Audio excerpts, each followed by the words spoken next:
Hello guys, welcome back to our channel.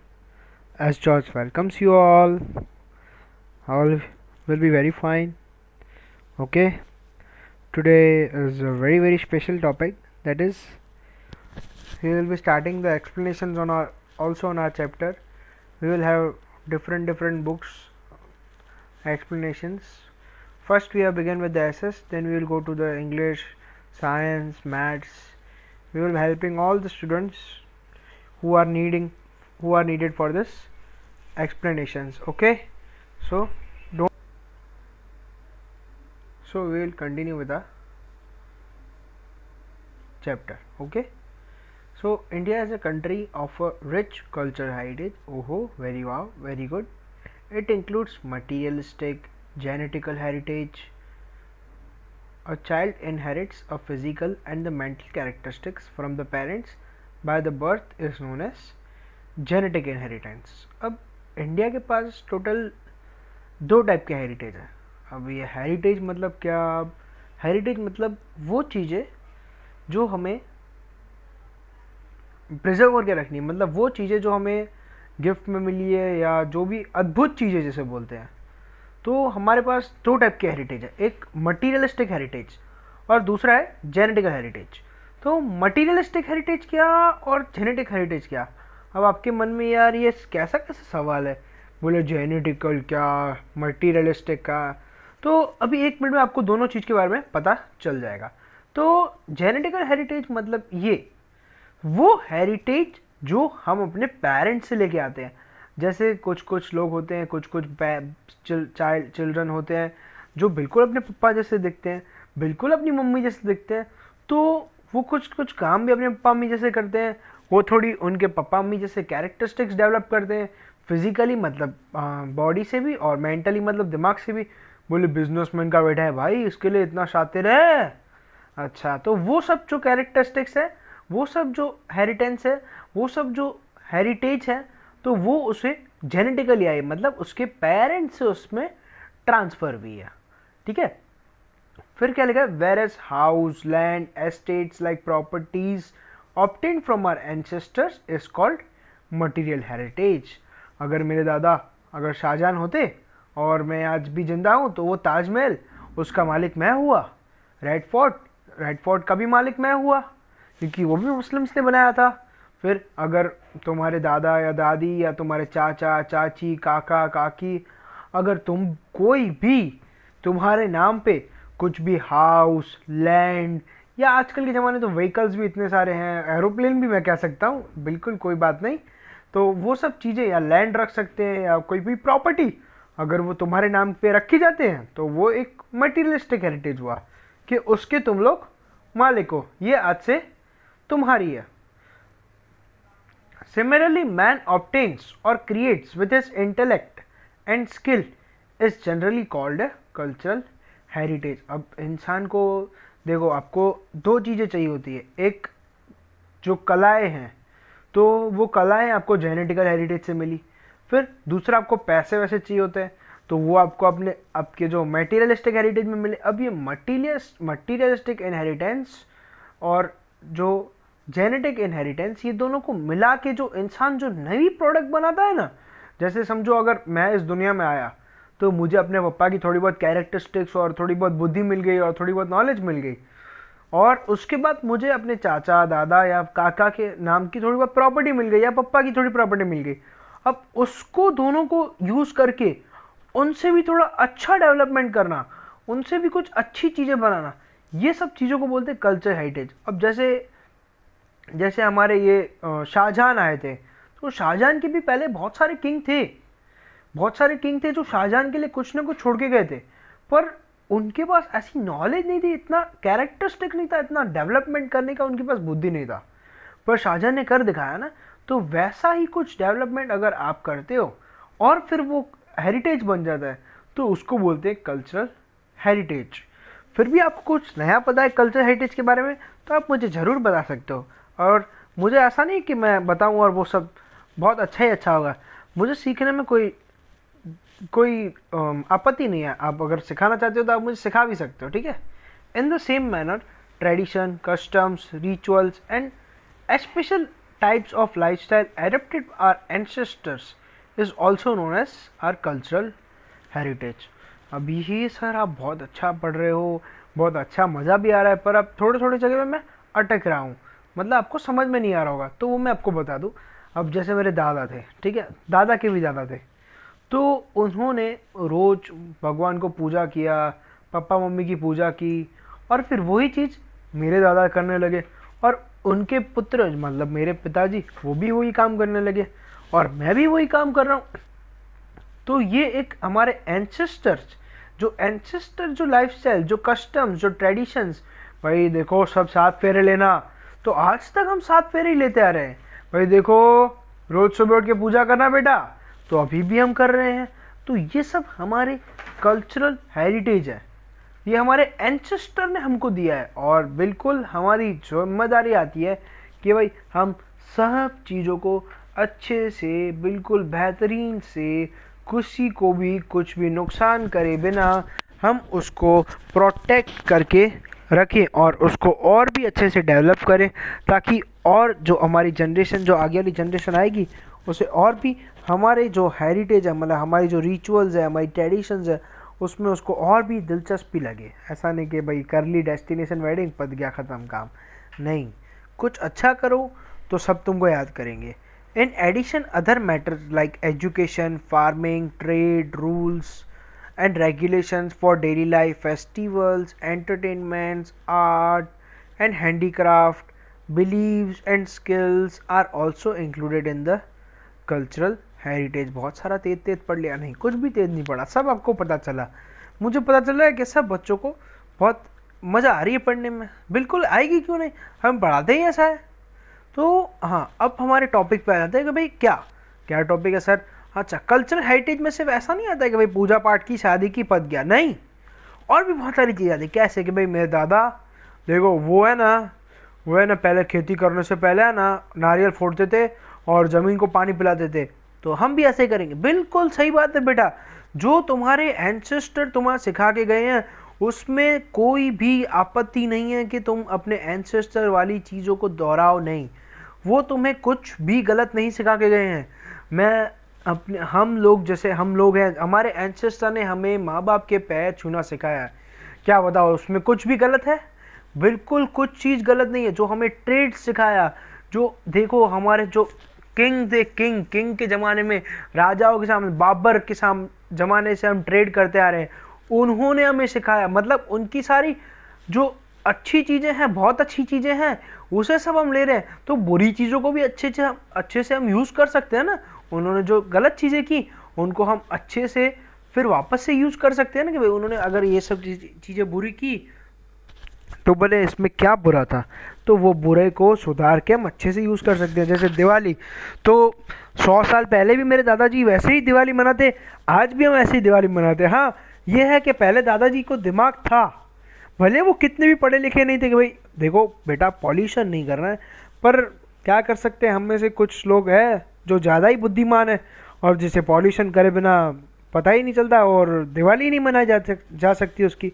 कोई बात नहीं, आप अपनी फेस्टिवल एंजॉय करो, हमें कोई किसी को आपत्ति नहीं है। फिर एंटरटेनमेंट पहले के ज़माने में आपको पता है कैसे एंटरटेनमेंट हुआ करता था। जो चीज़ आप थिएटर में बैठ के देखते हो, बस वही हम नीचे बैठ के देखते थे ज़मीन पे। पर एंटरटेनमेंट तो हम भी खूब ही करा करते थे। हर सैटरडे संडे हमारे घर के यहाँ पे पिक्चर लगती थी, जिसे हम देख के बहुत एंजॉय करते थे। आर्ट एंड हैंडीक्राफ्ट घर में हम, आपको तो पता नहीं, आपके ऊपर तो कोई प्रेशर नहीं होगा, पर पुरानी लड़कियां बेचारी जो घर पे बैठ के हैंडीक्राफ्ट करके उसको बेच के अपनी फीस भर के स्कूल जाती थी, फिर पढ़ाई करती थी। ये सब चीज़ें हमारे एंसेस्टर हमको देखे गए, और ये सब भी कल्चर हेरिटेज में आ रहा है। ज़्यादा जल्दी बोर नहीं करूँगा, और फिर जल्दी आगे चलूँगा और आपको चैप्टर के बारे में बताते जाऊँगा, ठीक है? Don't worry, if you don't know anything, now you will get to know each and everything. India being an ancient country of the world has its best tradition, social values, dogmas, customs and the family system. So it is our duty to preserve our cultural heritage. There are references of 64 arts in our ancient literature. They are handicraft, workmanships, art, kasab, drawing, music, dramatic art, and dance. Our ancient currencies were also valuable. Prosperity of India was main attractions for the visitor to attack India. Today, the Yoga Day has been considered as a part of our cultural heritage which has been accepted by the whole world. Consequently, 21st June is celebrated as the World Yoga Day in the whole world.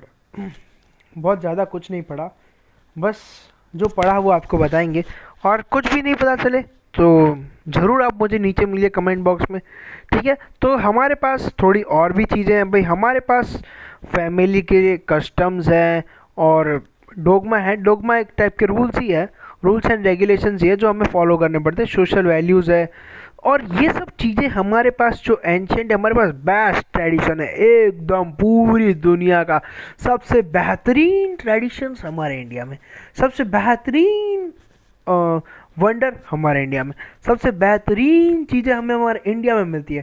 पर हम Indians है कि हम उसे preserve करके नहीं रखते। अगर किसी चीज़ को प्रिजर्व करके रखा जाए तो भाई प्रॉमिस करता हूँ वो चीज़ का तुम्हें 10% अच्छी चीज़ मिलेगी कुछ सालों बाद। पर हम है कि देखो, अगर हम पैसे को प्रिजर्व करके रखते हैं तो कुछ सालों बाद हमें और भी पैसा मिलता है, मतलब इंटरेस्ट के साथ मिलता है। तो वैसे हम अगर चीज़ों को प्रिजर्व करना सीख गए ना तो और कुछ चाहिए ही नहीं लाइफ में। तो हमें अपने हेरिटेज है, ठीक है, हमारे पास जो कंट्री का जो एंशियंट हेरिटेज है, इंडिया एक बहुत एंशियंट कंट्री है, तो उसके पास जो हेरिटेज है वो भी काफ़ी एंशियंट, मतलब पुराना है। तो टोटल 64 कलाएं हैं, वो भी एंशियंट लिटरेचर की। तो अगर 64 को पढ़े तो शायद आप या मैं नहीं रहेंगे, हमारी नवी जनरेशन आ चुकी होगी। तो इतनी सारी तो पढ़ेंगे नहीं, पर थोड़ी बहुत है जो लिमिट में है, जिसे पढ़ने लायक है, वो पढ़ेंगे और समझेंगे और फिर मज़ा करेंगे, ठीक है। तो उसमें से कौन सी कसाब एक कला है, वर्कमैनशिप है, हैंडीक्राफ्ट है, ये सब छोटी मोटी कलाएं हैं। फिर ड्राइंग है जो सबको पसंद होती है, म्यूज़िक जो तो आज तो पता नहीं कौन से ही म्यूजिशियन आ चुके हैं।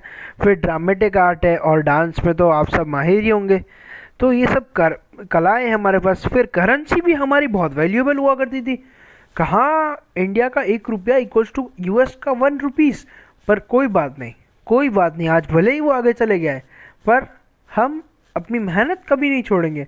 ऐसा नहीं कि वो हमसे आगे चले गए बस अभी बस हो गया काम खत्म। आप में भी काफ़ी बच्चे ऐसे होते हैं कि भाई पहले मेहनत करते खूब मेहनत करते हैं, और फिर जीत हासिल करते, जीत हासिल करने के बाद देखते हैं यार मैंने इतनी मेहनत की फिर भी वो मेरे से आगे चला गया। नहीं, फिर वापस मेहनत करना शुरू करो और फिर उसे हराओ। तो इंडिया का भी ऐसा है कि वो कंटिन्यूसली मेहनत कर रहा है और एक दिन इंडिया बहुत सक्सेसफुल होगा। आप देखना बहुत सारे लोग हमारे इंडिया को छोड़ के बाहर जाते हैं वर्क करने के लिए।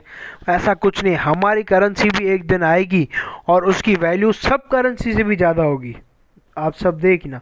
फिर प्रॉस्पेरिटी, मतलब ये सब चीज़ें थी जो हमारा इंडिया का 1 रुपया इक्वल्स टू वो यूएसए का 1 रुपीज़ था।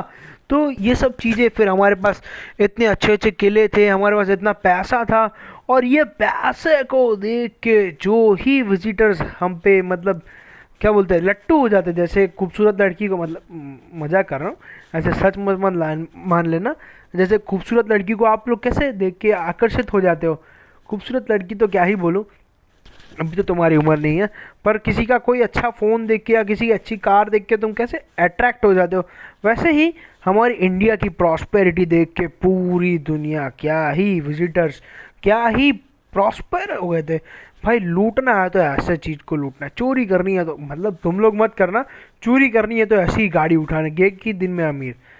तो ये सब चीज़ों को देख के हमारे इंडिया पे लोगों ने अटैक करने का सोचा और कर भी दिया, और हमें बहुत साल गुलामी में रखा, बहुत गुलाम बनाया, हमें बहुत बुरा लगा, हमें कोई बात नहीं, एक दिन आएगा, कोई बात नहीं। और उसके बाद हमारे फिर एजुकेशन में एक और चीज़, एक और नया चीज़ सामने आया। क्या क्या सर, क्या?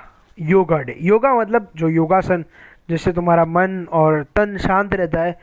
तो ये एक एमसीक्यू है, तो मैं चाहता हूँ सब अपनी अपनी बुक में एमसीक्यू नोट कर दे कि भाई 21 June is celebrated as the world yoga day. Please अपने अपनी बुक में हाईलाइट कर दो भाई, योगा डे कौन सी डेट को पूछा बता मनाया जाता है कि भाई 21 जून। ओके ओके ठीक है, ओके। नाउ नेक्स्ट, अब ये चैप्टर में हम पढ़ना शुरू करेंगे। तो मेरे को तो लग रहा होगा भाई कोई बोर नहीं हो रहा है। अगर फिर भी किसी को तो कोई तकलीफ़ है तो मुझे बताना भाई, सर आप ये अच्छे से नहीं पढ़ाते हो। तो मैं कोशिश करूँगा आपको इससे भी अच्छे पढ़ाने की, ठीक है। सॉरी, तो art of Indian artisans, art of Indian artisans. The beauty of Indian culture heritage is lying in the traditional art of its artisans. They have skillfully developed varied lifestyle of the people through their remarkable art and handicraft industries. Weaving and embroidery, wooden art, clay work, drawing, painting, leather industry, animal work, sculpture. Sir क्यों ऐसे करते हो, अच्छे से पढ़। अरे don't worry, मैं आपका कंसंट्रेशन लेना चाहता हूँ। स्कल्पचर, आर्किटेक्चर, अकीक work, diamond related artistic workmanship and knitting work have their unique identity in India. But art of Indian artisan, artisan मानी कलाकार, वही कलाकार जिन्होंने आज तक अपनी कला को डूबने नहीं दिया, ना ही फीका होने दिया है।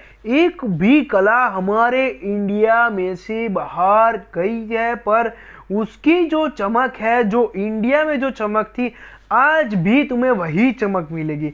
हमारे पास इतने सारे कलाकार हैं और दिन प्रतिदिन हमारे कलाकार बढ़ते ही जा रहे हैं। और मैं रिक्वेस्ट करूंगा कि आपके पास भी ऐसी कोई कला हो तो उसकी प्रदर्शन करो, क्योंकि कलाओं की वैल्यू है इंडिया में। तो हमारे पास बहुत ही बेहतरीन, सबसे खूबसूरत डांसर है, पेंटर है, लेदर इंडस्ट्री वाले हैं, वीविंग करने वाले हैं, एम्ब्रॉयडरी बनाने वाले, वुडन में तो हमने क्या ही तरक्की कर ली है, स्कल्पचर में भी, आर्किटेक्चर में भी, अकीक वर्क में भी। अब ये सब क्या क्या उटपटांग चटपटान वर्ड है, मैं आपको एक एक चीज़ बताऊंगा। अगर आपको ये एक चीज़ भी ना पता चले तो आप नहीं देखना वीडियो हमारा। फिर आर्टिस्टिक वर्क है, फिर डायमंड है, वर्कमैनशिप है, निटिंग है, इनकी सब की क्या ही आइडेंटिटी हमारे इंडिया में। ये सब एकदम बड़े पैमाने में इंडिया पर चले जाते हैं और ये सब हम बहुत रिस्पेक्ट से यूज़ करते हैं और इन कलाओं का भी हम बहुत रिस्पेक्ट करते हैं, आदर करते हैं। और इसकी वजह से आज हमारे यहाँ पे कलाएँ बहुत फेमस है, ठीक है। मैं आपको बोर नहीं कर रहा हूँ, मुझे पता है। अगर कर रहा हूँ तो आप मुझे बता सकते हो कि सर आप बहुत बोर करते हो हमें। मेरी कोशिश यही होती है कि मेरे बच्चे सब खुश हो। वैसे नहीं पढ़ लिख के खुश हो, और किसी से खुशी नहीं भैया सर खुशखबरी है, कौन सा महीना चल रहा है ये वो सब खुशखबरी की बात नहीं कर रहा। पढ़ लिख के खुश होने से बहुत एंजॉयमेंट मिलता है, बहुत मन को सुकून मिलता है। बाकी सब जीवन में तो बहुत सब चलता ही रहता है, हम अपने जीवन में कभी समाप्त नहीं कर सकते, पर पढ़ाई लिखाई करेंगे तो ज़रूर हम अपने मन को संतुष्ट कर सकते हैं, ठीक है। नेक्स्ट टॉपिक है art clay work, man and clay. वाह क्या, देखो वर्ड्स देखो कैसे ज्वाइन होते हैं। Man and clay have been closely associated since ancient time. The whole life of the man revolves around it from cradle to grave. अभी cradle क्या है, ग्रेव क्या है, बिल्कुल ज़रूर बताया जाएगा। मैन और क्ले, मैन और मैन मतलब इंसान सर, अरे वाह क्या नई बात बता दी आपने। तो मैन मतलब इंसान, सही बात है। मैन और क्ले, मैन मतलब मैन और क्ले मतलब मिट्टी। तो हम लोग का जो नाता है, हम लोग का जो मिट्टी से नाता है, वो अभी से नहीं चला आ रहा। जब तुम्हारे दादाजी रहते थे ना, दादाजी की भी दादाजी यहाँ पे रहते थे ना, तभी से क्ले और मैन का रिश्ता बहुत गहरा है। रिश्ता मतलब वो प्यार व्यार वाला नहीं, पर हमारी दोस्ती बहुत, फ्रेंडशिप बहुत गहरी है, क्योंकि हम इस ज़मीन पे रहते हैं, हम इस क्ले पे रहते हैं, हम इस दुनिया पे रहते हैं, हम इस धरती पे रहते हैं, और ये धरती पूरी क्ले से बनी हुई है। क्ले मतलब मिट्टी होती है, इट्स कॉल्ड मिट्टी ओनली, बट इट इज़ क्या बोलते हैं, अच्छा नाम थोड़ा। जैसे तुमको नहीं, तुम्हारा पेट नेम भी होता है और तो कुछ रॉयल शाही परिवार वाला भी नाम होता है, तो वैसा ही कुछ क्ले का भी ऐसा है। तो क्ले वर्क तो ये भी बहुत फेमस है, अभी नहीं, एंशिएंट टाइम से चला आ रहा है। तो इसके लिए कहते हैं कि भाई हमेशा क्ले मतलब जमीन पे रहा करो, ऊपर उड़ने वाले हमेशा नीचे गिरते ही है, तो इसके लिए क्ले वर्क भी हमारा बहुत फेमस है। The whole life of the man revolves around it from cradle to grave. अच्छा, क्रेडल यहाँ पर से पढ़ लिया आपके लिए। अब क्रेडल मतलब क्या? क्रेडल मतलब जो तुम बचपन में पैदा होते हो ना, उसे क्रेडल कहते हैं। मतलब जो झूला झूलना होता है ना, उससे लेके ग्रेव, ग्रेव मतलब जब तुम शमशान में कब्र में डाले जाते हो ना, तब तक तुम्हें क्ले मतलब क्ले के साथ ही रहना है, तुम उसके ऊपर ही घूमते रहते हो। इसके लिए कहते हैं ज़्यादा हवा में मत उड़ो भैया, ज़मीन पर रहा करो। क्यों? क्योंकि तुम्हें बचपन से तुम्हें ज़मीन में पैदा हुए और तुम्हें जाना भी वापस ज़मीन के पास ही है, तो ज़्यादा हवा में उड़ने वालों की हमेशा हार होती है, ऐसा मैं कहता हूँ। फिर आपकी मर्जी, आपको जैसा रहना है वैसे रह सकते हो। मैं तो सिर्फ आपको यहाँ पे पढ़ाने आया हूँ और पढ़ के मेरा आपको हेल्प करने आया हूँ बस। Before the invention of the metal, clay things were used abundantly. Toys, pictures, earthen lamps, clay stoves, चूल्हास, wares were made by the potters to store the grains, milk, ghee, curd and buttermilk। सही बात है कि भाई अभी अभी आपने metal की बर्तनों में खाना पीना शुरू किया है, पर जब जब एंसेस्टर, हमारे एंसेस्टर जहाँ पे रहते थे, सर आपको ये सब कैसे पता चलता है? उन्होंने हमें कुछ न कुछ गिफ्ट दिया है। जैसे हमारे एंसेस्टर्स हमारे लिए थोड़ी बहुत पानी की ग्लास छोड़ के गए, हमारे लिए प्लेट्स छोड़ के गए, तो ये this is the evidence that वो लोग सब ये क्ले वर्क यूज़ करते थे खाना वाना बनाने में। तो जब वो यहाँ पे रहते थे, तो जो अर्दन लैम्प से जो घर में रखते हैं, फिर जो दिया जो हम घर में रखते हैं, जो स्टूल्स, जो चूल्हा, जो स्टोव जो होता है जो हम घर में रखते हैं, फिर जो पॉटर्स है वो जो ग्रेन स्टोर करते हैं, ग्रेन मतलब जो अनाज जिसको स्टोर करते हैं, फिर वो भी हम क्ले का बनाते थे। फिर मिल्क, दही, दही के लिए, बटर मिल्क मतलब छाछ के लिए, घी मतलब आप तो खाते ही होंगे, तो ये सब स्टोर करने के लिए भी जो भी वेसल्स आते थे ना, ये भी सब आते थे पूरे पूरे क्ले से बने हुए। Maximum kitchenware were made up of clay. 100% मतलब 99% इन्होंने लिखा है, 100% तो नहीं कहूँगा मैं आपको, कि भाई वो सब चीज़ें क्ले से बनती थी, ठीक है। फिर the walls of the houses कुबास were plastered by the paste of the cow dung and the clay. पहले लोग पता है बहुत अच्छे हुआ करते थे, तो वैसा क्यों? उनका मन बहुत शांत होता था, वो बहुत मतलब रिस्पेक्टफुल होते थे।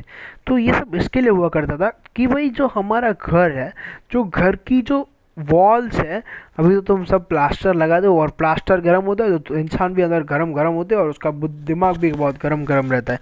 पर पहले ऐसा नहीं हुआ करता था, पहले एकदम मस्त मस्त हुआ करता था। ऐसे क्यों? क्योंकि पहले जो घर हुआ करते थे वो काव डंग से मस्त मस्त मस्त लिपटा करते थे, और उसको भी क्ले के अंदर मिला के जो ही घर को शाइन रखता था, और वो उसकी वजह से जो हमारे घर में ठंडक रहती थी भाई भाई भाई, it I was the person to enjoy, but नहीं कर पाया एन्जॉय। अभी तो ऐसा कुछ भी नहीं है, पूरा ही क्ले से, प्लास्टर से बना हुआ है, क्ले से कुछ भी नहीं बना हुआ है। We have got many clay utensils of the red color that belong to the Mohenjo-daro Harappan culture of the ancient time. Potters will consider to the best device of the for the clay work in the ancient India. In present time, also we can see Garba picture having holes containing earthen lamps inside in the Navratri. तो मैं आपको बता दूं कि भाई अब sir ये आपको कहाँ से पता चल रहा है? देखिए, जितना तुम पढ़ोगे उतना तुम्हें इंटरेस्ट आएगा। तो I want all you to read this chapter 1 time, 2 time, 10 times, 5 times, 50 times, as you learn, as you grow. जितना तुम लर्न करोगे उतना तुम ग्रो करोगे। तो देखो, फिर उसके बाद क्या हुआ कि हमें रेड कलर की बर्तन्स मिले, यूटेंसिल्स मिले। और वो कहाँ से मिले, वो कहाँ को बिलोंग करते थे? तो जो यूटेंसिल्स हमको मिले हैं वो लोथल और मोहनजोदड़ो और हड़प्पन कल्चर के हुआ करते थे। तो ये सब बताता है कि भाई वो कितने क्ले वर्क में मानते थे। जो हमारे बड़े बड़े एंसेस्टर थे, जो लोथल वाले, जो मोहनजोदड़ो वाले, जो हड़प्पन सिविलाइजेशन वाले, जो भी हमारे एंसेस्टर थे, वो सब भी एंशिएंट क्ले के वर्क में बहुत बिलीव करते थे। जो पॉटर्स व्हील है, जो पॉटर्स मतलब जो मटका बनाने वाला जो पॉटर है, उसका जो व्हील है वो उस टाइम का बेस्ट डिवाइस यूज हुआ करता था, क्योंकि हमारे कंट्री के मतलब हमारे लोग मैक्सिमम क्ले के ऊपर डिपेंडेंट थे, तो क्ले के अंदर जो भी वर्क होता है वो पॉटरी के ऊपर ही होता है, तो वो उस टाइम का बेस्ट डिवाइस हुआ करता था। जैसे अभी अभी अभी अभी मैं बताऊं आपको क्या होगी, अभी दूध बनाने की जो मशीन है वो बेस्ट डिवाइस है। अभी तो बहुत सारी चीज़ें बेस्ट डिवाइस में कहा जाता है। हाँ, बच्चों के लिए मोबाइल से बेस्ट डिवाइस कुछ नहीं होगा। मुझे पता है सब लोग बोलोगे क्या ये सर, क्या क्या हम पढ़ाई नहीं करेंगे क्या, आप बोलना क्या चाहते हो। मैंने क्या मना किया, तो वो डिपेंड करता है कि कैसे यूज़ करते हो, ठीक है। कोई बात नहीं, आप यूज़ करते हैं आप अच्छे ही होंगे, आप कोई भी गलत से यूज़ नहीं कर देंगे। फिर जो गरबा के टाइम पे जो पॉट्स यूज़ करते थे अर्दन लैम्प्स रखने के लिए, तो वो सब भी क्ले के ऊपर से ही बनते थे। India was famous for producing the baked utensils of the baked clay as well as unbaked clay since ancient time. This is known by the seeing remains of the old handmade clay utensils from the Nagarjuna Konda in south and Laghanch, Mehsana district. अब sir ये क्या पढ़ लिया आपने इतना मस्त मस्त, इतना जल्दी जल्दी। तो इंडिया में कुछ अलग चीज़ों के भी सबूत मिले हैं। अब इंडिया है ही इतना बड़ा, तो उसके पास चीज़ें इतनी सारी है, तो हम क्या कर सकते हैं। देखो, फिर हमारे पास जो आर्कियोलॉजिकल डिपार्टमेंट है, तो वो खोज कर रहे थे। खोज करते करते उन्हें और भी क्या चीज़ें मिली। सर उन्हें क्या मिला बताओ ना आप। तो उन्हें बेक्ड और अनबेक्ड क्ले मिली। अनबेक्ड क्ले के बने हुए एंशियंट यूटेंसिल्स मिले। अब यूटेंसिल्स मतलब बर्तन, बेक्ड मतलब जैसे क्ले है ना, पकाते हो ना, तो वैसे ही मिट्टी को पकाया हुआ था और उसके यूटेंसिल्स बनाए हुए थे। क्योंकि अगर कच्ची मिट्टी में बनाते हैं तो फिर पूरा ख़राब हो जाएगा, तो मिट्टी को पका के मस्त मस्त पका के, ऐसा नहीं कुकर में डाल के बनाते हैं, मतलब सेक के उसमें से जो यूटेंसिल्स बनाते हैं, उसका मतलब बेक्ड और अनबेक्ड, वो भी बहुत सारे मिले। और ये सब हमको कहाँ से मिले, तो नागार्जुन कोंडा से मिले। कहाँ पे है नागार्जुन कोंडा? बिल्कुल सर, शायद लगता है आप भी साउथ से ही हो सकता है। आप ढूंढ के बताओ, आप गैस करो हम कहाँ से हैं। साउथ से नागार्जुन कोंडा से मिले और दूसरा लगंज मेहसाना डिस्ट्रिक्ट से मिले। अगर आपको कुछ देखना है, क्या देखना है बताओ। अब मैं आपको एक चीज़ दिखाने वाला हूँ जो क्ले के ऊपर से है, ठीक है। क्ले के ऊपर से हम क्या बेहतरीन चीज़ बनाते हैं। ये देखो, ये क्या है, ये मोहनजोदड़ो का एक क्ले वर्क है। पूरा क्ले से नहीं बना हुआ है, पर इसमें जो 99% चीज़ें हैं सब कुछ क्ले से। सर आप गए थे क्या देखने? अरे जिसने फ़ोटो पढ़ा है उसने भी नहीं देखा। But this is something different. ये आजकल के क्ले वर्क में पॉसिबल नहीं। आजकल तो किसी को भी मैं छोटे बच्चे को क्ले देता हूँ, पता नहीं रोटी बना देता है कि सब्जी बना देता है, पता नहीं क्या बना देता है। But this was all kind where the clay was used in the ancient time. Very beautifully it was used. Okay, now next we have art of weaving मतलब टाके से या बड़े धागे से कपड़ा बनाना, that is called weaving is also done at the long point in India. तो weaving कहाँ पे यूज़ होता है, कहाँ पे करते हैं, तो we'll all learn about that. Weaving, the art of making long threads using a small piece of cotton from the cotton balls and joining them together is called the art of spinning.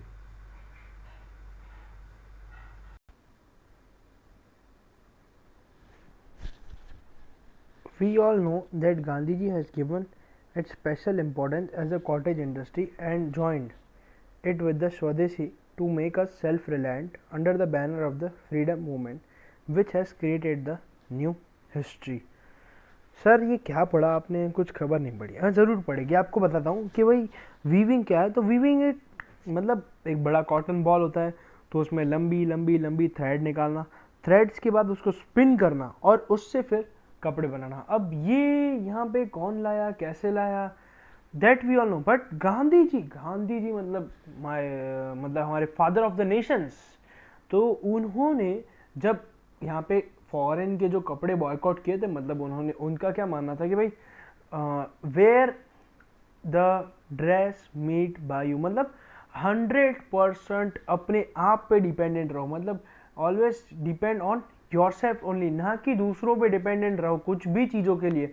तो वो ये believe करते थे कि भाई हम दूसरों के कपड़े क्यों पहने, तो उन्होंने इंडिया में जो खुद का चरखों से कपड़े बनाना शुरू कर दिया, और वो जो उन्होंने कपड़े बनाना शुरू किया भगवान, उसके बाद जो ही हमारे कपड़े में, मतलब हमारे कपड़ों में जो डेवलपमेंट आया, उसकी वजह से हमारे कितने लोगों को एम्प्लॉयमेंट मिला, और ये एक बहुत अच्छी बात हो गई।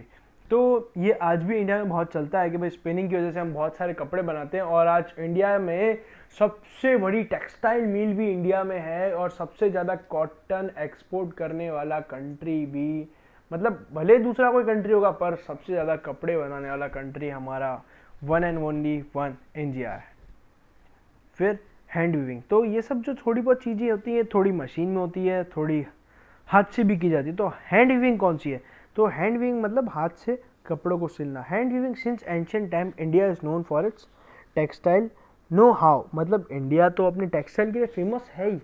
सर क्या ही फेंकते हो, तो अभी तुम्हें बताऊंगा कैसे फेमस है। मुझे पता है सर आपको सबको विश्वास नहीं होगा, आप सब फ्री फायर पबजी वाले लोग हो, पर मैं आपको सबको बता दूं कि भाई इंडिया कोई कम देश नहीं है, सोने की चिड़िया था। आपको समझते हो सोने की चिड़िया, आपने तो सोने की, मतलब क्या बताऊं आप मुझे, मैंने आपको बोला सोने की, किसी ने कुछ कोई इंसेक्ट या एनिमल देखा ना होगा, पर सोने की चिड़िया, वॉट वॉट सोने की चिड़िया, मैं तो वो कहूँगा कि भाई सोने का वल्चर या आउल था इंडिया।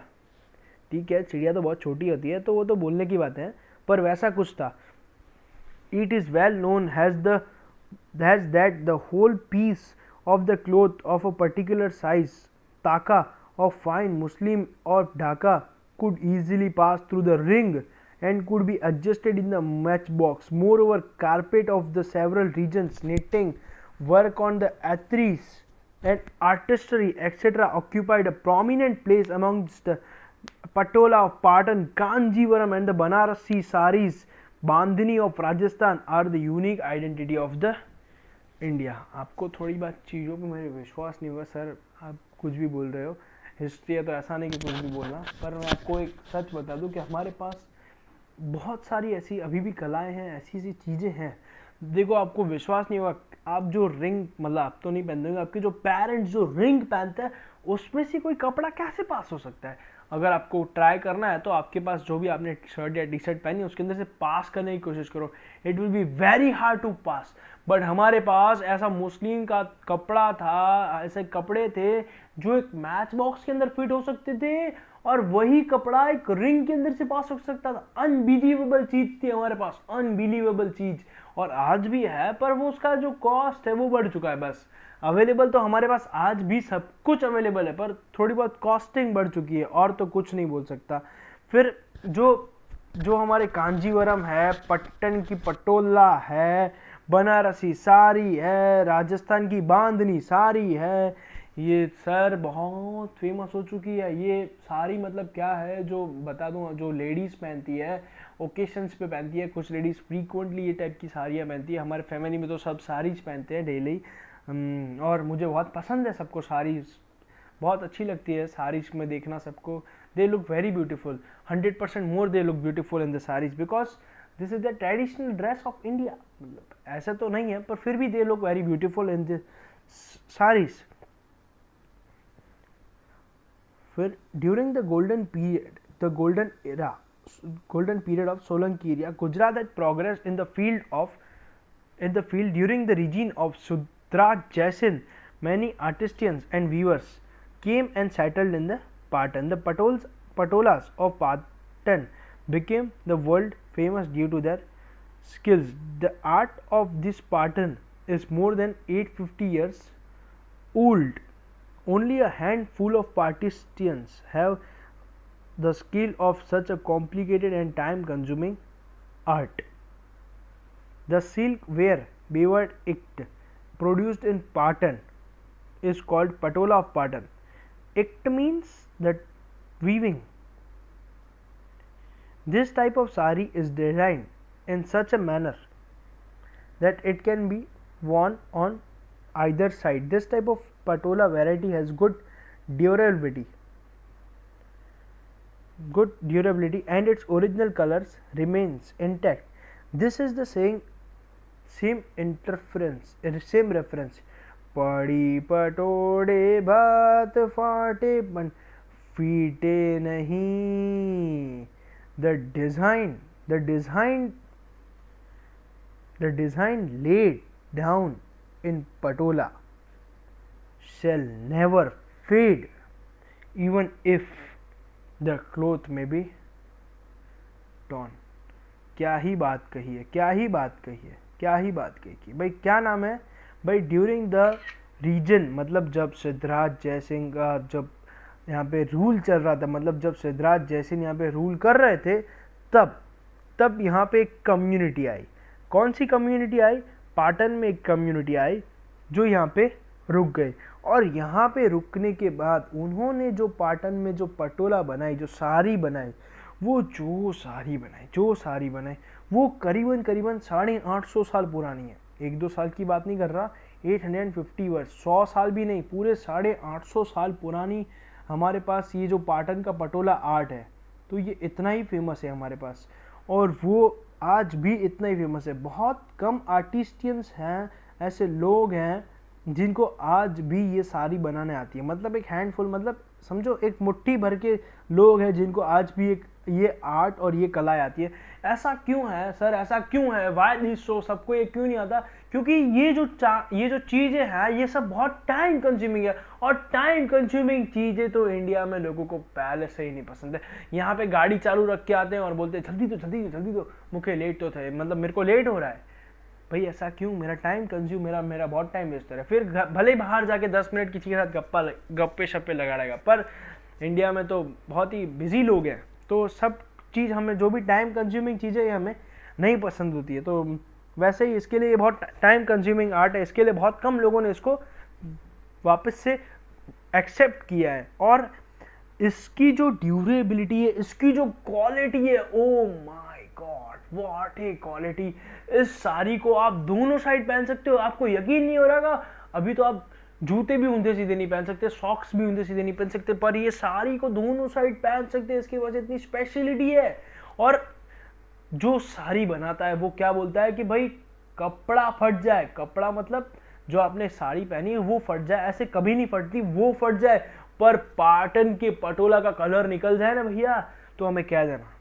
सोचो उसके पास कितनी कलाएं होगी, उसने कितना एक्सपर्टाइज से बनाया होगा. आजकल तो सब चीज बेचने के लिए बनाते हैं, पर पहले लोग अपने आप के लिए बनाते, ऐसे बनाते थे. और उसकी वजह से जो साड़ीज उनकी जो होती थी, मतलब भले थोड़ा कॉस्टली होती थी, थोड़ा टाइम कंज्यूमिंग होती थी, बट जो क्वालिटी हमारे पास, हमें भी वही सोचना चाहिए. भले हमें थोड़ा टाइम लग जाए पढ़ने में, पर हमें ऐसा पढ़ना चाहिए ना कि भाई हमें 10 साल बाद भी, 10 दिन बाद भी ये सवाल पूछे ना कि भाई what is the Patan in, who was the founder of the Patan Patola.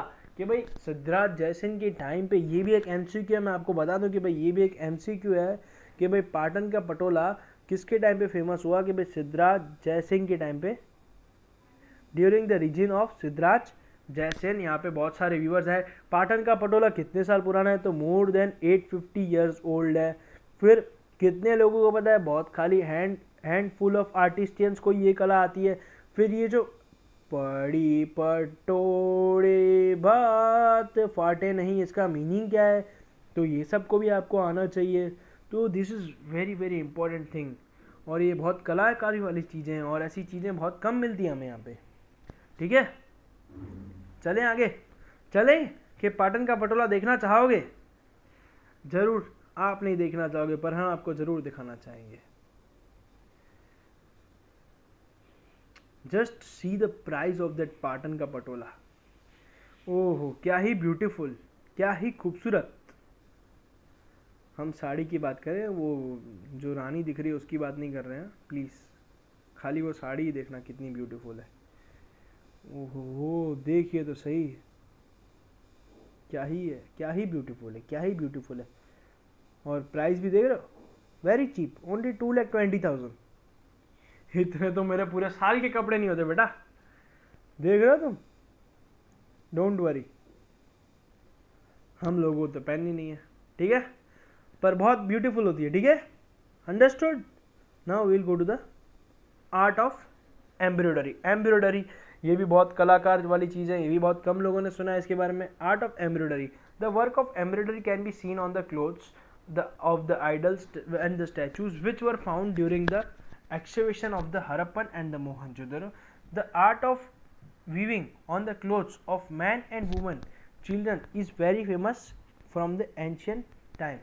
The art of embroidery was seen on the clothes of the man and woman in the Sindh, Saurashtra and Kutch region at the time of the Indus Valley civilization. Similarly, Kashmir kasab of work of Kashmir is well sorry तो art of embroidery, embroidery मतलब कपड़ों पे जो कला होती है उसमें एक कला आती है एम्ब्रॉयडरी। एम्ब्रॉयडरी मतलब कपड़ों पे मतलब चमकी वमकी लगाना, तो इसे शायद एम्ब्रॉयडरी जैसा वर्क कहते हैं। आपने बहुत कम देखा, अभी तो हम बहुत रेयर किस्म में ये सब चीज़ों को देखेंगे।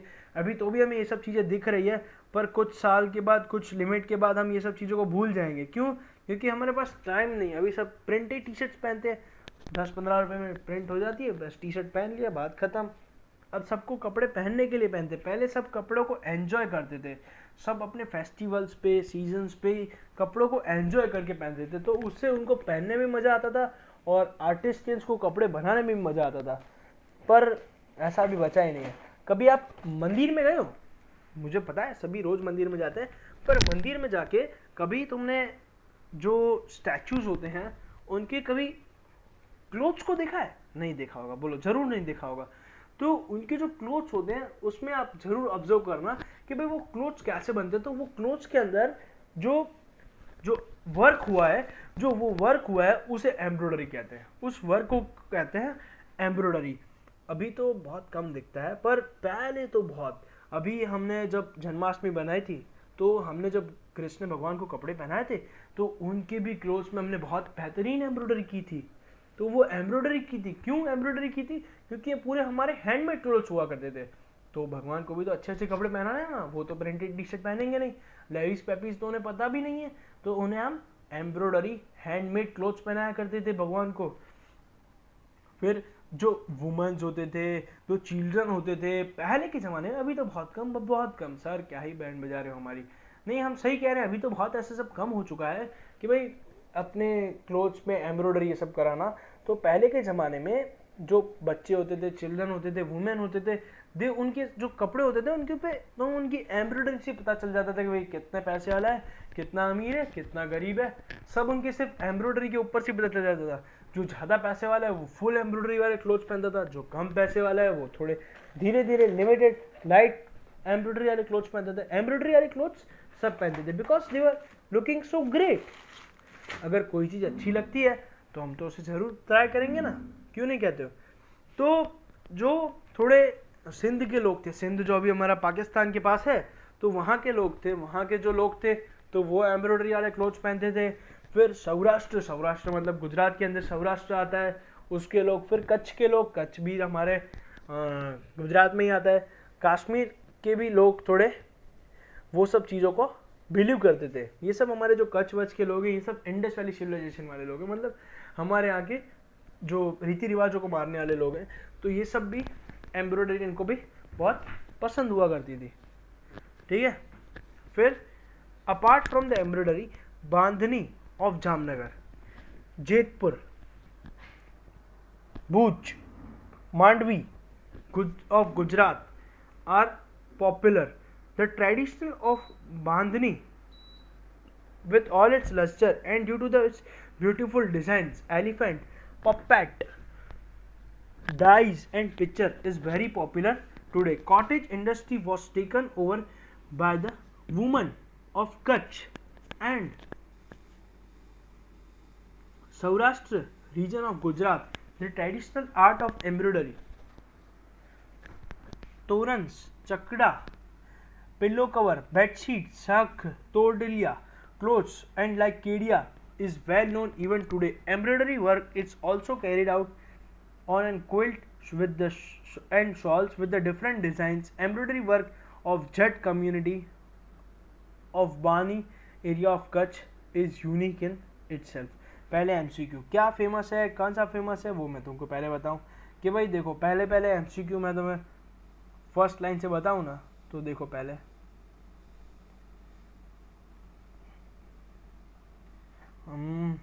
ठीक है कि भाई बांधनी क्या नहीं હતી, तो बांधनी હતી જામનગરની, જેતપુરની અને ભુજની. એ બધે ક્યાં આયા, એ બધે જ આયા गुजरात में. ओके, तो अपार्ट फ्रॉम एम्ब्रॉयडरी हमारे पास बांधनी की साड़ियाँ, बांधनी की भी सब चीज़, this is all the for the women's कि भाई बांधनी की भी साड़ियाँ हमारे पास फेमस हुआ करती थी. कहाँ पे फेमस होती थी? जामनगर में फेमस होती थी, जेतपुर में फेमस होती थी, मांडवी में फेमस होती थी. तो ये सब कहाँ पे है? तो ये सब गुजरात में है भाई. वो आज भी बहुत पॉपुलर है. फिर इनके पास जो डिज़ाइन होते थे, जो बांधनी की साड़ियाँ होती हैं, तो उसमें एम्ब्रॉयडरी करते मतलब वर्क करते. तो उसके अंदर कुछ लोगों को एलिफेंट पसंद था तो उस एलिफेंट का वर्क करवा देते. कुछ लोगों को पपेट पसंद थे, जो होते हैं ना कठपुतलियाँ, वो पसंद थे तो उसकी डिज़ाइन करा देते. कुछ लोगों को डाइस पसंद है, मतलब जो नहीं आप खेलते हो, जो लूडो में खेलते वो वाले डाइस पसंद थे. कुछ लोगों को पिक्चर मतलब मटकियाँ पसंद थी तो उसकी डिज़ाइन कराते. जिसे जो पसंद था उसकी वो एम्ब्रॉयडरी कराता था. और मोस्ट ऑफ सी इंडस्ट्रीज जो हमारी एम्ब्रॉयडरी की हुआ करती थी वो सारी वुमेन्स रन करती थी. बोलो कितनी गर्व की बात है कि भाई हमारी वुमेन्स जी भी जो थी वो पुराने टाइम पे वर्क करा करती थी और वो भी इंडस्ट्रीज की मालिक हुआ करती थी. बोलो कितनी अच्छी बात है, गर्व की बात है ना हमारे लिए. तो फिर उसके बाद क्या है, कच्छ की, वो भी एमसीक्यू है. फिर ये एम्ब्रॉयडरी सिर्फ साड़ियों पे, बांधनियों पे आके नहीं रुका. फिर उसके बाद ये और भी फैलने गया. भाई कहाँ पे? भाई मुझे पिल्लो चाहिए बेटा. कैसा चाहिए? मुझे है ना वो है ना मिकी माउस वाला पिल्लो चाहिए. तो फिर कर दिया सीधा एम्ब्रॉयडरी मिकी माउस को और बच्चे को मिल गया एम्ब्रॉयडरी मिकी माउस वाला pillow.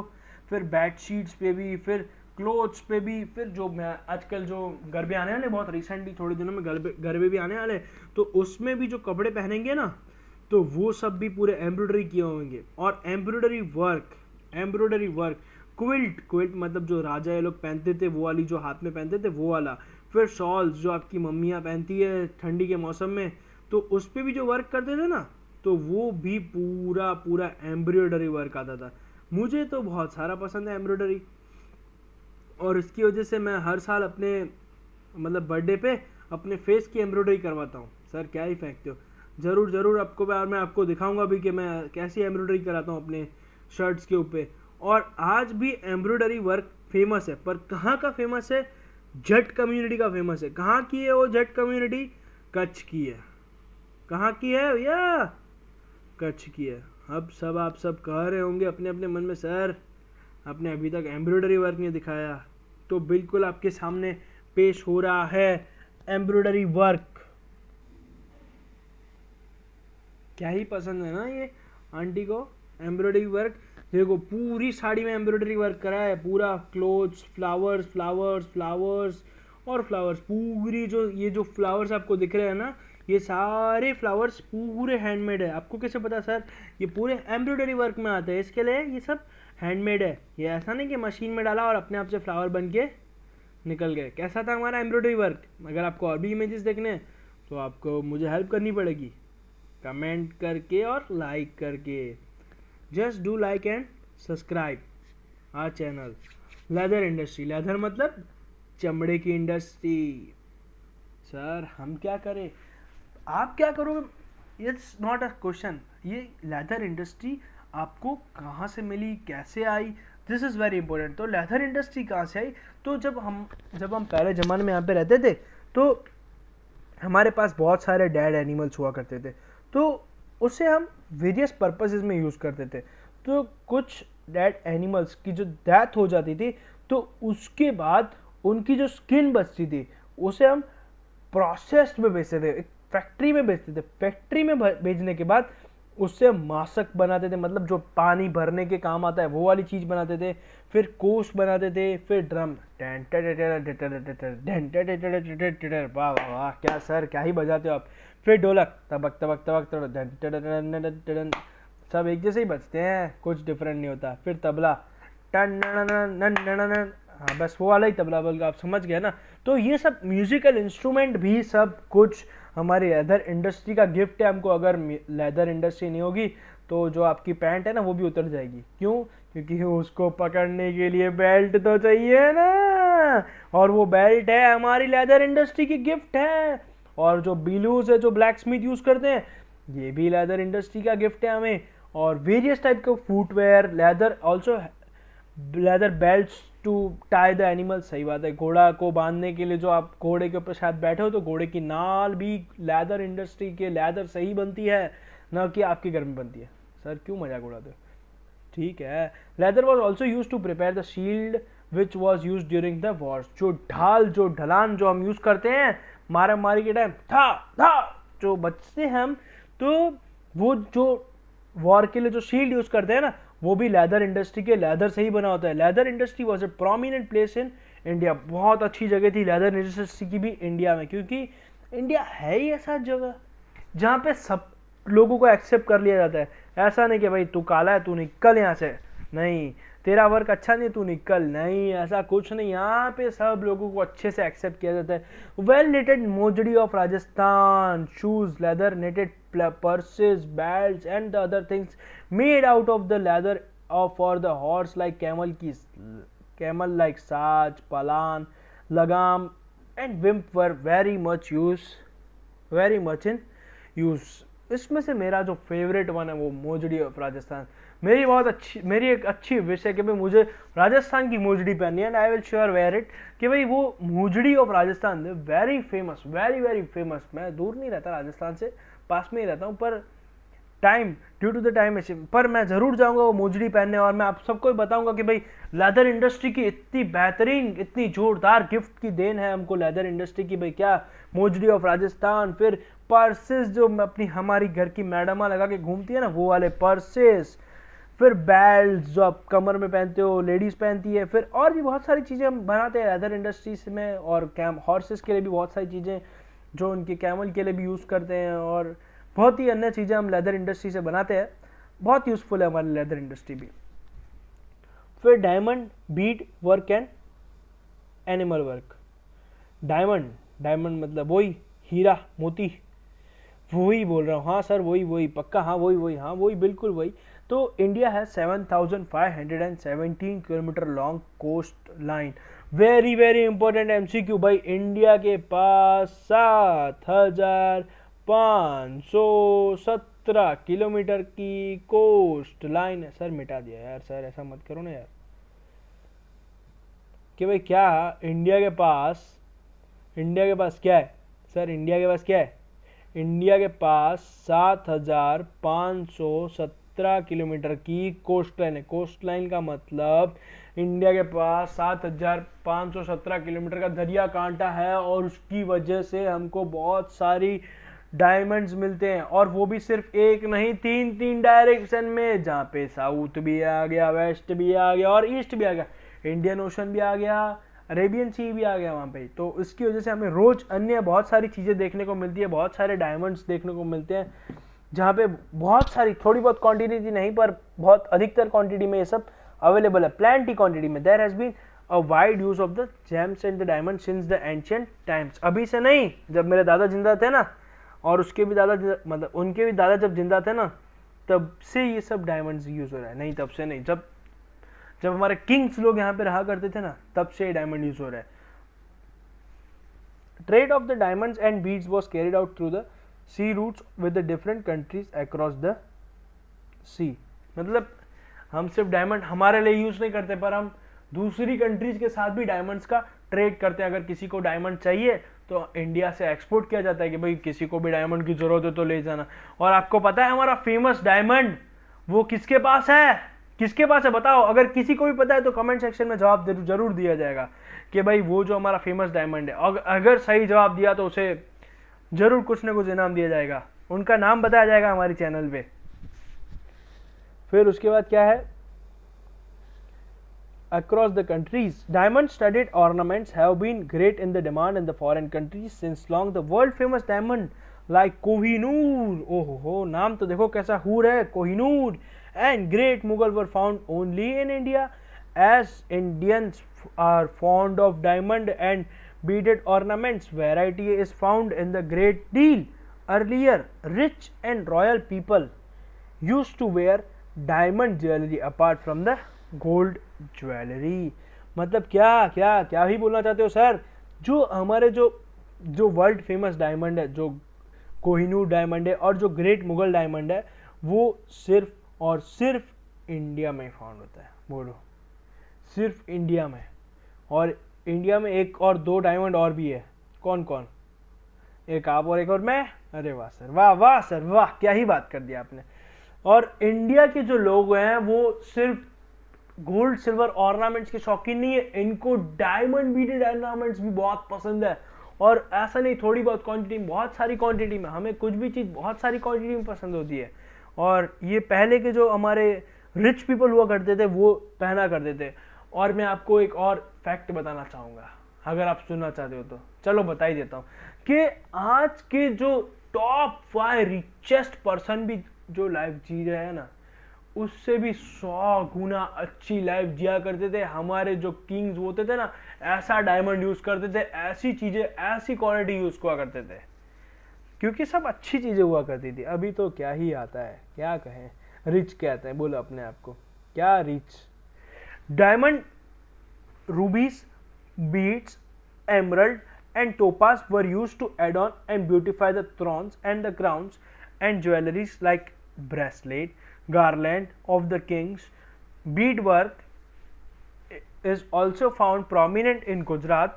The beautiful bead, the torans, the parchit, the pots, the baris, the doors, grills, frames, chakra, traditional wall piece, decorative coconut used at the time of the ceremonies, lagna, nariyal, indhuni, modia, a net which covers the mouth of the bullock, horns, hand fans, animal, back cover, jewel, etc. are knitted in the unique artistic way। मतलब जो हमारे diamonds हुआ करते थे वो कहाँ पे use होते थे? तो वो यूज होते थे भाई, अगर जो हमारा राजशाही राजा बैठता था तो उसका जो थ्रोन होता था तो उसके आजू बाजू पूरा डायमंड से कवर किया जाता था। फिर हमारे राजा के कपड़ों में, रानियों के कपड़ों में भी डायमंड एम्बेड किए जाते थे। फिर राजा को जो माला पहनाई जाती थी, जो गार्लैंड पहनाया जाता था, उसमें भी डायमंड। राजा जो ब्रेसलेट पहनता था, राजा ही नहीं, रानी और उसकी जो भी शाही परिवार, जो रिच पीपल हुआ करते थे, वो लोग जो ब्रेसलेट पहनते थे उसमें भी उन्हें डायमंड चाहिए था। फिर वो जो वर्क था वो बहुत गुजरात में बहुत फेमस था। ये भी एमसीक्यू है, पर गुजरात की कौन सी जगह में बहुत फेमस था ये इसमें नहीं लिखा है, पर वो मैं आपको बताना चाहूंगा कि भाई गुजरात के सूरत जगहों में आज भी डायमंड उतना ही फेमस हुआ करता था, और हुआ है और हुआ करता रहेगा। और ये सब डायमंड जो अगर अभी तो सबके पास रॉयल्स रॉयस और ऑडी और मर्सिडीज हुआ करती थी, पर जिसके पास पहले घोड़ा हुआ करता था वही उसकी रॉयल्स रॉयस, और जिसके पास गाय या भैंस होती थी, मतलब बुल हुआ करता था, तो वही उसका ऑडी या मर्सिडीज बन जाता था। तो पहले के जो एनिमल्स हुआ करते थे तो उनको भी वो लोग बहुत डेकोरेट करते थे। जैसे आपकी अपनी कार पे सीट कवर लगाते हो, ये लगाते हो, वो लगाते हो ना, तो वैसे ही जो एनिमल्स को डेकोरेट करने के लिए उनके ऊपर अच्छी अच्छी चादरें बिछाते थे, तो उनके अंदर भी डायमंड वर्क किया जाता था। सोच रहे हो कैसे एथिस्टिक और बहुत एकदम लग्जरियस लाइफ जिया करते थे हमारे जो एंसेस्टर है। जो उसके बाद भी हमारी जो डोर्स की बारीज की जो ग्रिल्स है, तो अभी तो सब नकली प्लास्टिक की और स्टील की ग्रिल्स लगवाते, पहले तो पूरी वर्क की हुई ग्रिल्स आती थी। सोच रहे हो आप क्या क्या खूबसूरत लगता होगा नज़ारा, क्या खूबसूरत लगता होगा। Wow, if you don't know, अभी तो आपको सब पता चल ही रहा होगा। India has been a leading country in the jewellery since ancient time immemorial. India is the only country in the world where expertise can be seen in the animal work. Apart from the gold and silver, animal work means the artistic skill of inlaying in the bright colors like red, green, blue, in gold and silver ornaments like rings, bangles, earrings, keychains, etc. Experts of animals are especially seen in the Jaipur, Delhi, Lucknow, Varanasi and Hyderabad. तो India आज से नहीं, जब हमारे ancestors यहाँ पे रहते थे तब से ही फेमस है। किस चीज़ के लिए फेमस है? उनको, इंडिया के लोगों को ज्वेलरी बहुत पसंद है ज्वेलरी, मतलब गोल्ड सिल्वर और डायमंड ऑर्नामेंट्स बहुत पसंद है। और इसकी वजह से ये इन मेमोरियल, मतलब इनकी जो याददाश्त है, मतलब इनको कोई भूल नहीं सकता है, वैसा कंट्री है। इसके पास इतनी सारी ज्वेलरीज वाले, इतने सारे ज्वेलरी पहनने वाले लोग हैं, इसके सिर्फ पहनने वाले नहीं, इसको एक्सपोर्ट करने वाले, और इसके लायक भी है। जो यहाँ पे सब ऑर्नामेंट्स पहनते हैं वो उसके लायक भी है। ऐसा नहीं कि कोई भी सोने का मारा पहन के बाहर निकल गया, ऐसा नहीं है, सब उसके लायक भी है। और यहाँ पे हर चीज़ के कलाकार है जो इनको एक अच्छा रूप दे सकते हैं। अभी कोई भी सोने को रूप नहीं दे सकता। अब मैं आपको सोने का पत्थर ला के दे दूँ, ले बेटा सोना है यूज़ करो, तो आप कैसे यूज़ करोगे? यू डोंट नो कि इसको कैसे यूज़ करना है। तो वो सब कलाकार हमारे इंडिया में है, उसे पता है कि भाई यहाँ से किससे कौन सी चीज़ से सोना बनाना है, कौन सी चीज़ से डायमंड से बनाना है, कौन से डायमंड को कहाँ पे यूज़ करना है। तो ये सब चीज़ें, यहाँ सब कलाकार सिर्फ आपको इंडिया में मिलेंगे। और ये सब खाली कलाकार नहीं होते थे, ये सिर्फ एक चीज़ के कलाकार नहीं होते थे, उसे गोल्ड के बारे में पता है, सिल्वर के बारे में पता है, एनिमल वर्क के बारे में पता है। और ये सब इतने ब्यूटीफुल कलर्स के हुआ करते थे, जो एनिमल वर्क के जो डायमंड्स हुआ करते थे, कुछ रेड ग्रीन और ब्लू हुआ करते थे। और ये कहाँ पे लगाते थे? तो आपने देखा होगा कभी कभी आपके पेरेंट्स लोग, या आप भी कभी कभी पहनते हैं, ऐसी रिंग्स पहनते हैं। कुछ लोग ब्लू कलर की रिंग पहनते हैं, कुछ लोग ग्रीन कलर की पहनते हैं, कुछ लोग रेड कलर की पहनते हैं। I don't know the reason why they wear this type of the diamonds, but I knew that sometimes they wear this type of the rings. So these are also the diamonds that are available from the sea coastline of the India. पानी से ही मिलने वाले हैं। वो किस चीज़ के लिए पहनते हैं आई डोंट नो। अगर आप में से किसी को पता है तो मुझे ज़रूर शेयर किया जाएगा। जो बैंगल्स पहनते थे, जो की चेन्स यूज़ करते, जो ईयरिंग्स पहनते थे, उसमें भी ये सब वर्क क्या चाहिए और तो इंसान को भैया बोलो। एक्सपर्ट्स ऑफ द एनिमल्स, आज भी एनिमल वर्क के एक्सपर्ट हैं। अगर आपको किसी को एनिमल वर्क करवाना है तो आप इन पताओं पे पहुंच जाओ, वहाँ पे बोलो कि मुझे एनिमल वर्क करवाना है। तो कहाँ पे जा सकते हो आप? जयपुर जा सकते हो, दिल्ली जा सकते हो, लखनऊ जा सकते हो, वाराणसी जा सकते हो और हैदराबाद जा सकते हो। अगर जाओ तो मुझे ज़रूर बताना, हमें भी कुछ कराना है, हम आपसे ही करवाएंगे, ठीक है? मस्ती कर रहा हूँ, डोंट बी सीरियस। फिर क्या है? जरी वर्क। जरी जरी जरी जरी मतलब क्या? जरी मतलब जरी होता है बेटा। ऐसा तो ये तो हम आपको भी पता है, जरी मतलब जरी होता है। जरी मतलब क्या? सिंपल से बोलूँ तो मतलब चमक, चमक शाइन करने वाली जो चीज़ होती है उसे जरी कहते हैं। अब ये जरी कहाँ पे यूज़ होते हैं? तो जरी भी हमारे एंशिएंट इंडिया में बहुत फेमस हुआ करती थी। 2 कलर के जरी के थ्रेड्स आते थे, गोल्ड और सिल्वर कलर के। अब देखो, जो ज़्यादा पैसे वाले लोग होते थे तो वो तो असली गोल्ड और सिल्वर के थ्रेड के कपड़े बनाते थे, पर जो सिंपल लोग होते, जो मिडिल क्लास लोग हुए थे, जैसे हम जैसे लोग हुआ करते थे, तो उन्हें भी तो कपड़े पहनने हैं ना, तो वो ऐसे तो घूमेंगे नहीं, उन्हें भी शाइन होना है। तो वो गोल्ड सिल्वर के वो थ्रेड से बने हुए एम्ब्रॉयडरी क्लोथ्स को पहनते थे, और वो भी खूबसूरत लगते थे, उनसे भी खूबसूरत लगते थे जो गोल्ड सिल्वर के कपड़े पहने हैं। ऐसे बुराई नहीं कर रहा हूँ उनकी, पर बहुत अच्छे लगते थे। गोल्ड सिल्वर के थ्रेड से जो साड़ियाँ, जो कपड़े बनते थे ना, बहुत मस्त लगते थे, बहुत एकदम बढ़िया बढ़िया। गुजरात में सूरत जो है वो प्रोमिनेंट प्लेस है। मैंने आपको ऊपर ही बताया था कि भाई वो डायमंड के लिए तो बहुत ही प्रोमिनेंट है, पर यहाँ पे लिखा है कि भाई सूरत जो है ही is also famous, Surat is very famous for what?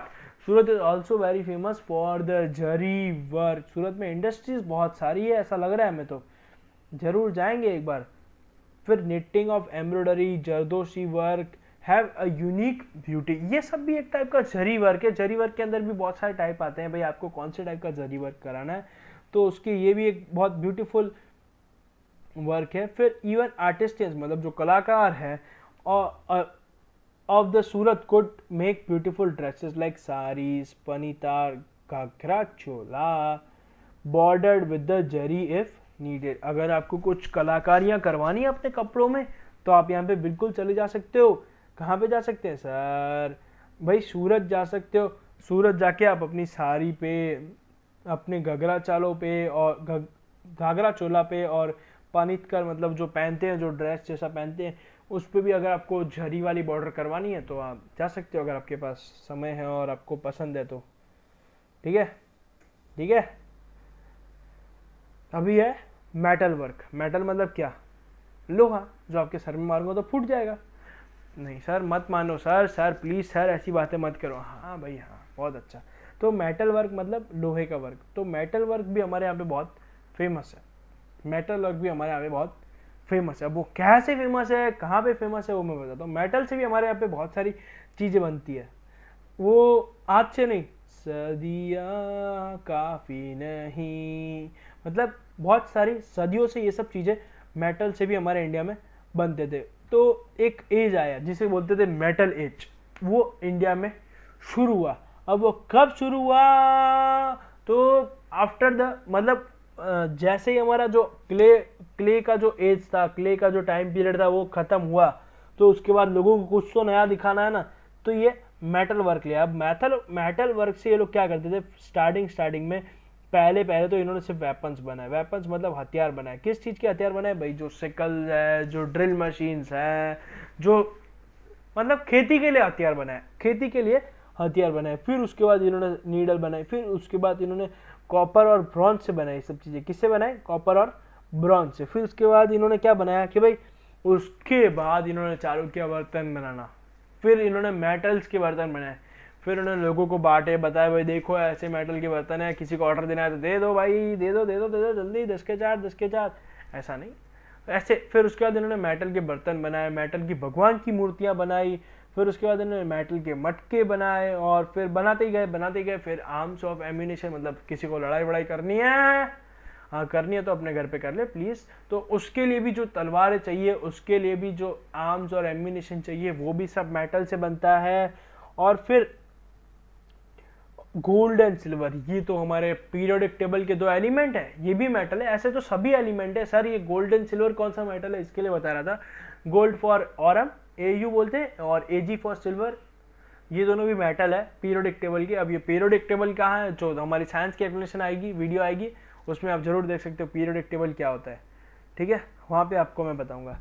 फिर कॉपर का, ब्रास का, ब्रॉन्ज का यूटेंसिल्स बनता था, आइडल्स बनता था, और ये सब चीज़ें इंस्ट्रूमेंट ऑफ वेपन्स भी बनाने में बहुत काम आती थी हमारे पास। हमने जो भी चीज़ों को अडॉप्ट किया, या जो भी काम हमने अपने हाथ में लिया, हमने उस काम को कभी खराब होने दिया नहीं है। दिस इज़ द इंडिया, क्योंकि हम कोई भी चीज़ को खराब होने देते नहीं है।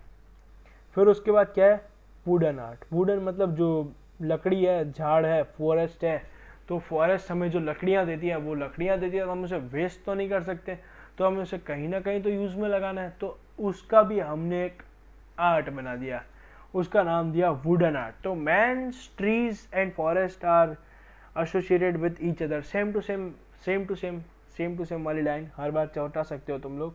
Initially wood was used in the firewood, later on for making weapons, construction, buildings and the other construction work. Gradually wood was used for a different purpose, used for making idols, statues and toys for the children. Wooden pillars, windows and doors and small huts on the top of the terrace, thrones, chairs and grills. In this way wood carving was developed. Wood furniture like swings and toys of either Sankeda in Gujarat are well know. Sir क्यों इतना जल्दी पढ़ रहे हो, don't worry, मैं आपको बता दूंगा ना मैंने क्या पढ़ा, देखे बिना बताऊंगा, पता है पक्का।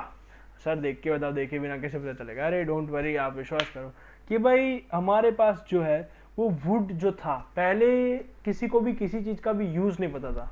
पहले पेंसिल का भी ऐसा पता नहीं था कि भाई पेंसिल इसके लिए यूज़ की जाती है, इससे हम लिख सकते हैं। तो वुड जो था, पहले हमको वुड का भी यूज़ नहीं पता था। तो वुड का हम क्या करते थे भाई, वुड से हम सिर्फ और सिर्फ आग जलाते थे चूल्हे के ऊपर, और उससे सिर्फ खाना बनाया करते थे। पर धीरे धीरे हम लोग ने उसको बिल्डिंग्स में यूज़ करना शुरू किया, कंस्ट्रक्शन वर्क के, घर के कंस्ट्रक्शन वर्क में यूज़ करना शुरू किया। फिर उसके बाद उसको मूर्ति बनाने में, आइडल्स बनाने में, बच्चों के खिलौने, बैट है, स्टम्प्स है, और भी बहुत सारे खिलौने बनाना शुरू किया उससे। फिर उसके बाद पिलर्स बनाए, जो घर में लगाते हैं पिलर्स, घर के पिलर्स बनाए। फिर विंडोज़ बनाई लकड़ों से, फिर डोर्स बनाए लकड़ों से, फिर छोटी छोटी झोपड़ियाँ बनाना शुरू की लकड़ों की, फिर टेरेस बनाए लकड़ों से, फिर चेयर्स बनाई, ग्रिल्स बनाए, बस बनाते ही गए। फिर वुड कार्विंग की, और फिर उसके बाद लास्ट में आज तो सब, बेटा तुम्हारे घर में फर्नीचर कैसा है, अब वो फर्नीचर क्या है, किसका है, कैसे बनता है, that is all because of our wooden art. ये सब हमारे वुडन आर्ट की कला है कि तुम लोग इतना मस्त मस्त फर्नीचर अपने अपने घर में बना के बैठे हो। डोंट वरी, मुझे भी हमारे घर में बहुत ही अच्छा ही फर्नीचर बनेगा, जब भी बनेगा, बहुत अच्छा है वैसे तो, पर इससे भी अच्छा बनेगा, ठीक है। आज भी ये हमारे वुडन फर्नीचर बहुत फेमस है। अगर तुमको वुडन फर्नीचर और स्विंग मतलब झूला अगर चाहिए तो तुम गुजरात के सानखेड़ा और ईडर में जा सकते हो। वहाँ पे तुम्हें बहुत अच्छा झूला मिलेगा, और जिसमें तुम्हें झूला के ऐसे गोल गोल गोल घुमा के घुमाया जाएगा, और तो कुछ नहीं किया जाएगा झूले पे। और क्या कर सकते हैं, फिर क्या है, इन ले वर्क। सर ये क्या है पढ़ते जा रहे हो, इनले वर्क आपने पहली बार सुना है, शायद अभी आपको पता चल जाएगा भाई इनले वर्क क्या होता है। तो inlay work is consider to be the very ancient art of India. ये भी एक बहुत पुरानी कला है हमारी, इनले वर्क भी। कोई भी हमारी कला नहीं है जो नवी है। अगर आपको कुछ ना आए तो ये तो आप ज़रूर लिख सकते हो कि भाई इनले वर्क है, या क्ले वर्क है, या अकीक वर्क है, या जरी वर्क है, या वुडन आर्ट है। ये सब एक एंशियंट आर्ट ऑफ इंडिया, ये आज की नहीं सदियों पुरानी आर्ट है, ठीक है। Indian kings, emperors, rulers and royal peoples of the time use that to wear ornaments as necklace, bracelet, crowns, rings, nose ring, damni, etc. were studded with the precious gems like diamonds, pearls, rubies, etc. Artisans were the expert in the work of inlay art. Bikaner of Rajasthan is more popular for the inlay ornaments. मतलब क्या क्या क्या sir, क्या कुछ तो बताओ कि भाई इनले जो वर्क है वो आज भी फेमस है। कहाँ पे फेमस है कि भाई आज भी वो राजस्थान के बीकानेर में फेमस है, ठीक है सर। ये बहुत पहले की बात की टॉपिक अभी बता दी, अभी बता रहा हूँ, धीरे धीरे सब कुछ बता रहा हूँ मैं आपको कि भाई जो हमारे पहले के जो राजा रानी मतलब जो एम्प्रर या एम्प्रेस हुआ करती थी, कि भाई वो सब अपने जो अपना जो उनका जो ऑर्नामेंट्स होता था, जो उनका नेकलेस होता था, जो उनका नोज का रिंग होता था, जो उनका ईयर रिंग होता था, जो उनका पिर्सिंग होता था, वो सारी जगह पे जो एक एक डायमंड या रूबीज या पर्ल्स लगाते थे ना, तो ये सब चीज़ों को बोलते थे इनले वर्क। मतलब कुछ भी चीज़ों को अंदर लगाते थे, मतलब जैसे सोने की रिंग के अंदर डायमंड लगाना, तो ये हो गया एक इनले वर्क। क्या किया भाई, सोने की रिंग के अंदर कुछ लगवाया, तो वैसे सब वर्क को हम बोलते थे इनले वर्क। और आज भी हमारे पास इनले वर्क के बहुत सारे एक्सपर्टाइज हैं। तुम्हें उसके लिए राजस्थान और ये सब जयपुर, ये सब बीकानेर, ये सब जाना पड़ेगा, जहाँ पे तुमको बहुत सारे कलाकार मिलेंगे जो तुम्हें कला का प्रदर्शन करेंगे और तुम खुश हो जाओगे। फिर क्या है, अकीक वर्क भी एक टाइप का वर्क है। सर ये क्या है अकीक वर्क, अकीक करते हो, ये भी तुम्हें बताऊंगा भाई अकीक वर्क क्या है। अकीक work is a kind of precious stone. Akik is a kind of precious stone, especially found in the valleys areas of the river. It is the chiefly chiclondic, mixed with the silica base with blue or white stone. फिर Crelinian is the main stone with a semi-transparent quality and beautiful red in color. In Gujarat, various precious stones are available in the big and small size at the Ranpur and Surat. All these stones are sent to Khambat to mold it into the various beautiful ornaments with the various design, beads and the garlands of the stones are prepared by them. Sir इतना fast क्यों पढ़ रहे? कोई बात नहीं बेटा, मैं तो स्लो ही पढ़ रहा हूँ, आपको लग रहा हो तो फास्ट तो ठीक है। मैं भले फास्ट लो वो कुछ नहीं, पर मेरी उम्मीद यही है कि आपको सब कुछ समझ में आ रहा होगा। और अब यह पेज नंबर इसमें तो नहीं है, शायद यहाँ पे ही होंगे सबके सब, पेज नंबर 11 पे ही होंगे, मेरे साथ ही पढ़ रहे होंगे, अकीक वर्क ही पढ़ रहे होंगे। सर अकीक वर्क तो आपने पढ़ लिया, सर कुछ बताओ इसके बारे में कुछ नया नया। अब अकीक वर्क क्या है, तो अकीक वर्क एक चैलेंडिया और सिलिका और ये एक टाइप के स्टोन्स है, ये सब एक टाइप के स्टोन्स है। चैलेंडेनिक भी एक टाइप का स्टोन है। तो ये स्टोन से जो वर्क किया जाता था इसे अकीक वर्क किया जाता, इसे अकीक वर्क कहते थे। और इसमें जो लिखा है नेक्स्ट लाइन में, क्रेलनिक is the main stone with the semi transparent. भाई एक इंपॉर्टेंट स्टोन है हमारे पास जिसका नाम है क्रेलनिक। वो बहुत ब्यूटीफुल होता है और रेड कलर का होता है।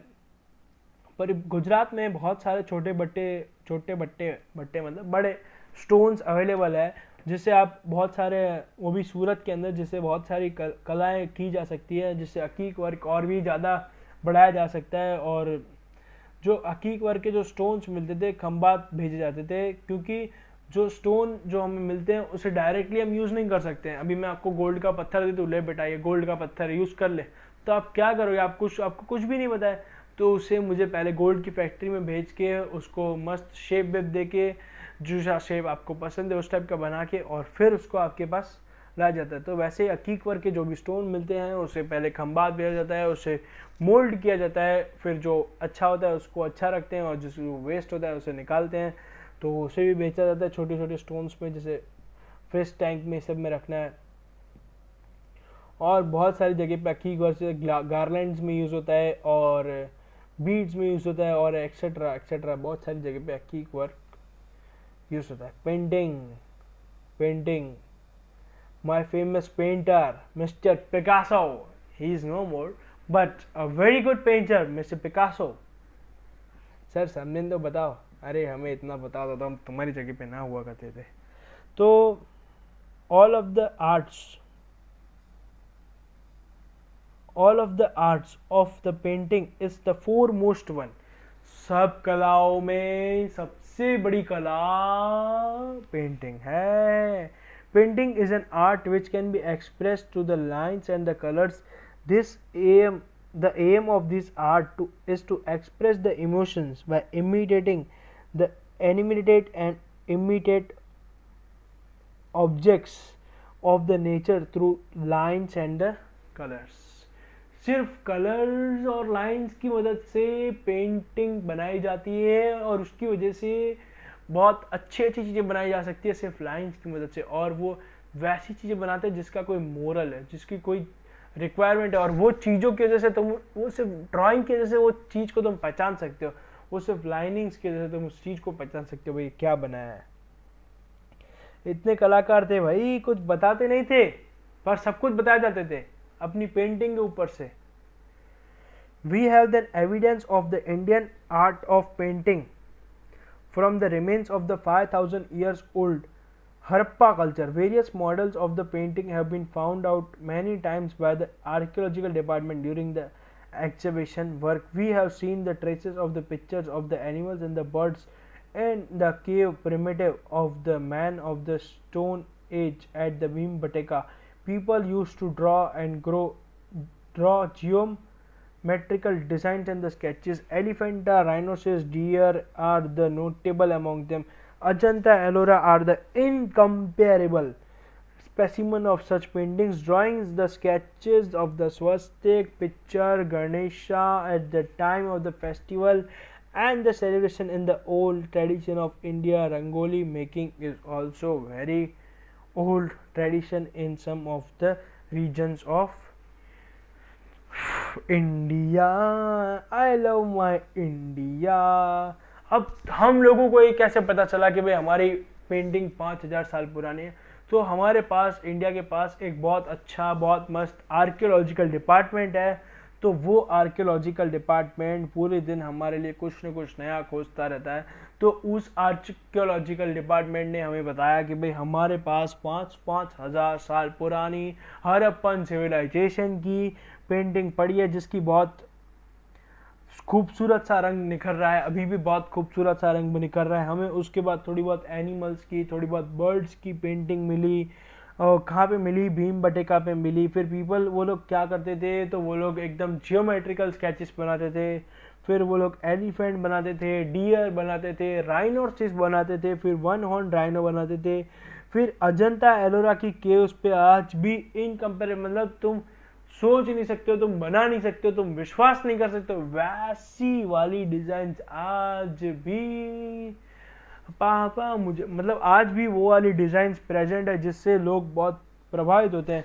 फिर पिक्चर, मतलब वो मटके वाली और ग्रासलैंड वाली, और रंगोली भी हमारा एक एंशियंट कला है जो हमारे पास है भाई। वो भी, उसमें भी हम लोग क्या करते हैं भाई, रंग दूर के कुछ भी चीज़ को रिप्रेजेंट करते हैं। तो ये सब चीज़ें हमारे पेंटिंग में आती है। और भी कुछ पेंटिंग के बारे में जानना है तो आप ज़रूर जान सकते हो, मुझे कमेंट करके बता के। सर सब कुछ ही कमेंट में पूछोगे तो यहाँ पे क्या पूछोगे? अरे पूछ नहीं सकते ना यार, समझ रहे हो ना? समझ रहे होंगे, कोई बात नहीं। Now this is the last page. Now next thing will be coming in the part number 2. Thank you for guys being with us, George. Love you all, miss you all.